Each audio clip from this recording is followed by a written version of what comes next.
Morning guys, welcome back to the channel, and you join me on this September morning for my latest upgrade video. So the latest work I've had done to the car is again exhaust related, so let's go around to the back of the car and I can talk a little bit about what's been done.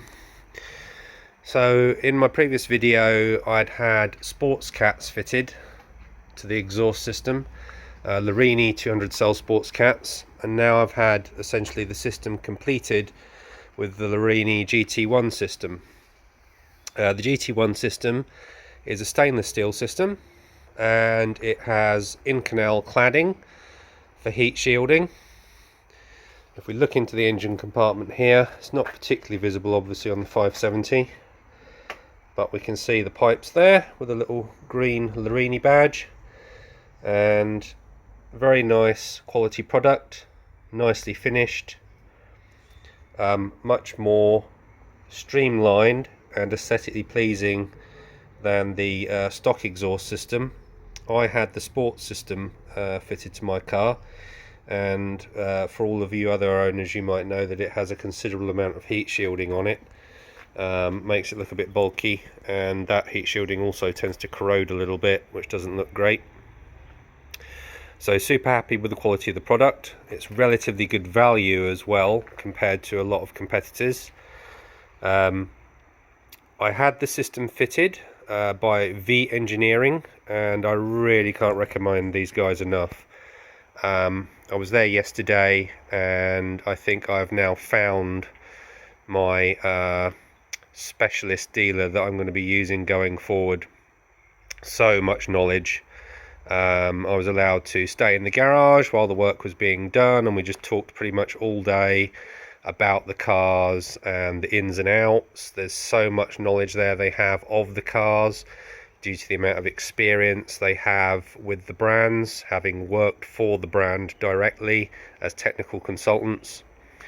And so many little quick wins that we did for the car as well, which I'll explain about in a moment, that has made the car notably better with little or no effort. So coming back down here, we have my custom exhaust tips. These are full titanium tips. Interesting note is they actually save 2.5 kilos in total weight straight away, taking the stock tips off. They are made by Fab Speed, an American company, and I finished them myself in a custom paint job using a high temperature paint, and then having the McLaren logo left in plain titanium. I'm really happy with them. They're a chamfered cut, and I decided to fit them at this particular angle because I think it flows with the shape of the back of the car really well, and they sound great in conjunction with the GT1 system. Now a lot of you might be a little bit disappointed because you're not going to get to hear the car today, but if you were to hear the car you probably wouldn't be able to hear me. I'm going to try and do a separate video as I've done previously with the car running, yeah, I'll somehow work out how to strap a camera to the back of the car, and we'll get some footage with some high RPMs so you can really hear it. But all I can say is it sounds fantastic. It's much more aggressive than the stock system, and you get those casual burbles, pops and cracks when you're running along at 2000 RPM at lower speeds. It just sounds really, really good. You can also see the two outward pipes of the GT1 there. Now, some other things that we did while I was having the system replaced was to wage a war on rust. Now, a lot of the original bracketing tends to corrode, so we try to eliminate that problem. In here you can see the exhaust clamps have been replaced. Now these are an odd fitting. They're curved, and it took me ages to find out the brand. There only seems to be one brand that does these clamps, and it's called Norma, and I managed to pick up a set of the clamps, but all the hardware on the clamps is made out of a really low quality steel that's just zinc plated. The actual bands themselves are nice quality stainless steel, but all the bolts and the bolt nuts are poor quality. So to that end, I have temporarily coated them, as you can see, in a nice black high temperature resistant coating with the mind of trying to stop some corrosion, but I am actually going to, in an incredibly anal fashion, get those bolts replaced with titanium ones. And on top of that, the clamps use these special nuts. So I've looked everywhere on the internet and cannot find a stainless steel version of this type of special clamp nut. So again, in my craziness and obsession with titanium, I have basically sourced a titanium bar, and I know a local engineering company who can mill me some clamps to match out of solid titanium, and then that should overcome the rusting issue. Further down we had some more rusty clamps, so there are more clamps. If I get down here, I don't know if you can see yet, in here.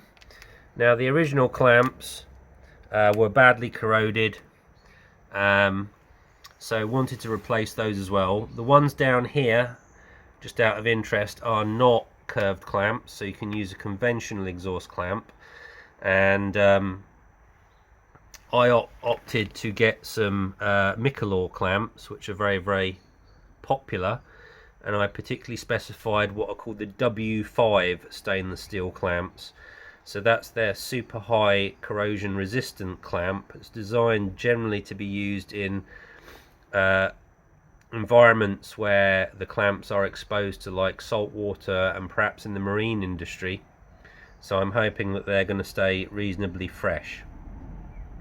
Unfortunately, we had to reuse the stock outer pipes, as you can see, which are all tinged. So I'm going to look into an alternative to that in the meantime, because it's kind of like the only thing that's left that looks a little bit manky. But yeah, overall, really happy with the system. Install was great. So earlier I alluded to the fact that they did some other tweaks to the car that were really worthwhile. The main one being a suspension tweak. Now, I don't know if you remember, but recently I had the suspension upgraded on my car, and it turned into a huge palaver with the upgrader involved. I had KW springs fitted and the car was lowered.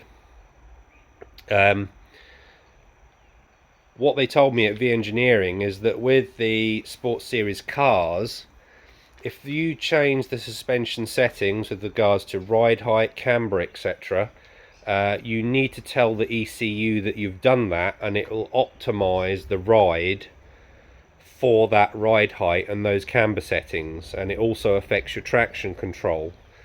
That was done for me yesterday as a free of charge little tweak by V Engineering, and I just have to say now it makes a night and day difference to the way the car handles. And they also told me that most of the factory cars don't have the correct settings, ironically, in the ECU. So any of you who own a car and are interested in the way that it handles, I'd recommend you find someone who can make sure that those settings are correct, because it really does make a notable difference. Another thing that I discovered is that my car's actually apparently a 570 GTS. Now, I didn't know this. Apparently there's no external signs that you could tell this, but it was in the ECU, and effectively what that means is that my car is a hybrid of a GT and an S. And the difference between it and a normal GT is that it has the faster steering rack from the S, and it would have also have been fitted with the harder S springs on the suspension. It's nice to know. I'm really quite happy that it's got the faster steering rack, because I do like to drive my car in a challenging manner. So fantastic bit of information there again from V Engineering that I wouldn't have known unless they'd told me. So let's draw the video to a close, guys. I'll try and do an action video soon. Any questions, comment below. Can't thank V Engineering enough, and I'll see you guys soon.